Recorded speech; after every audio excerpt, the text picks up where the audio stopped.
Okey Tuan Sri Ramadan. Okey, kat sini kita ada soalan. Kalau siklis cantik tapi DSR pula tinggi, boleh lulus ke?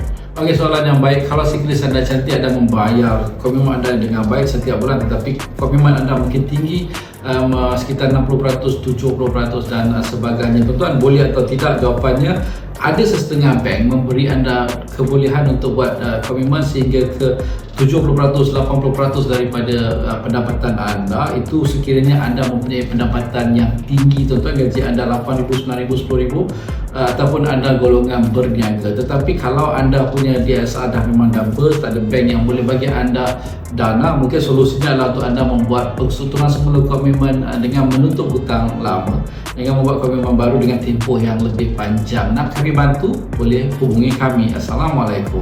Okey, sebab itulah anda perlu dapatkan laporan My Pocket anda, kerana di dalam laporan My Pocket anda akan mengetahui anggaran kebolehdanaan anda untuk membeli rumah, kereta, dana pribadi dan dana perniagaan. Laporan My Pocket juga akan memberi anda laporan pelapor kredit dan info-info berkaitan dengan senarai hitam anda, dan kami juga akan memberi anda konsultasi hanya RM50 saja. Dapatkan laporan My Pocket anda. Laporan My Pocket, di sinilah solusi kewangan anda.